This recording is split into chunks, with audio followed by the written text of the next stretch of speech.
মেয়ে হোক বা ছেলে, সবচেয়ে জীবনের সবচেয়ে সুন্দর একটি রাত এবং স্বপ্নময় একটি রাত হয় বাসর রাত। এটা নিয়ে সবারই অনেক আশা ভরসা থাকে। সো আসসালামু আলাইকুম এভরিওয়ান, কেমন আছেন সবাই? আশা করি সবাই ভালো আছেন।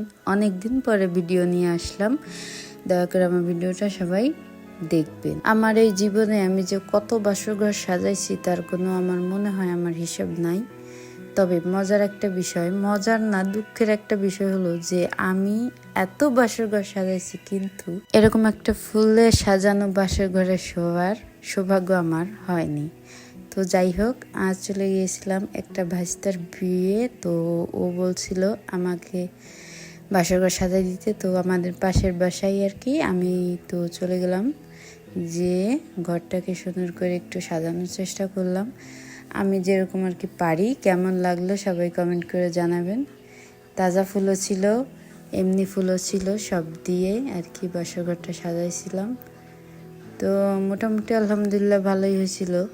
সবাই একটু কমেন্ট করে জানাবেন যে কেমন হলো। বাসর ঘর নিয়ে মেয়েদের অনেক স্বপ্ন থাকে। তো আমি নিজেকে একটি ফুল দিয়ে দেখছিলাম যে কেমন লাগে, ফিলটা কেমন আসতেছে।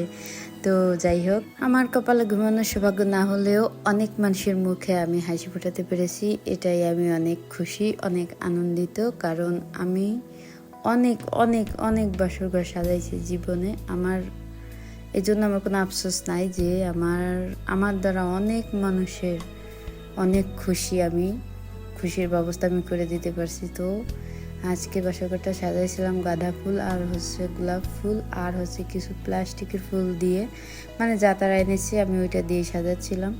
তো একা একা ছিলাম, কেউই ছিল না সাজানোর জন্য, তাই একটু কষ্ট হচ্ছিল, কারণ ওই বাসায় কোনো লোক ছিল না। আমি এখন আপনাদের ফাইনাল লুকটা দেখাবো। তো সবাই কমেন্ট করে জানাবেন যে আমার বাসর ঘর সাজানোটা কেমন হয়েছে। হ্যাঁ, আশা করি সবার ভালো লাগবে।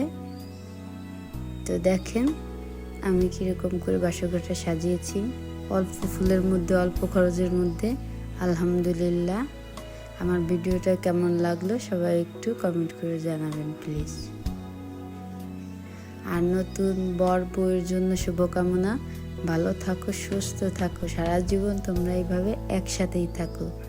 কারণ বিয়েটা হচ্ছে প্রেমের, এজন্য প্রেমের জয় সবসময়ই হয়।